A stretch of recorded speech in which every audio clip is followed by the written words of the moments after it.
Le popper, donc avec une ouverture à l'avant qui permet de faire des grosses bulles et des gros bruits irritants pour les poissons.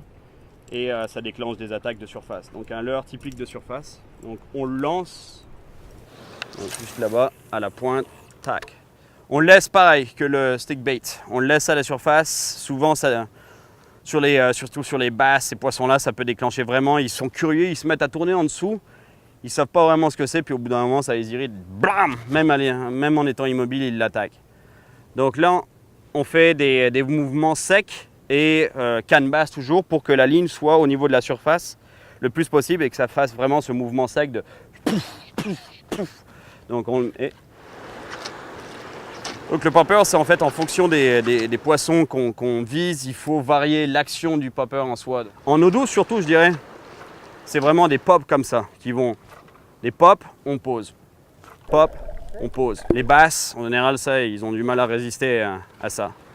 Les poissons de mer, ça serait plus. Et encore, tout dépend des poissons en mer, mais les carangues par exemple, et encore ça dépend des carangues, mais les carangues ignobilis par exemple aiment la cadence, les carangues hippo de l'Atlantique aiment les cadences très rapides en fait, qui imitent comme un petit poisson à la surface qui est en train de se faire pourchasser par justement les carangues. Mais en fait, des fois aussi, qu'est-ce que ça imite réellement un leurre? Ça imite quelque chose qui bouge et le poisson n'est pas assez intelligent pour se dire si ça bouge, c'est parce qu'il y a un pêcheur au bout de la ligne qui est en train de le faire bouger. Non, pour lui, si ça bouge, c'est que ça se bouffe. Donc il profite de l'occasion pour attaquer.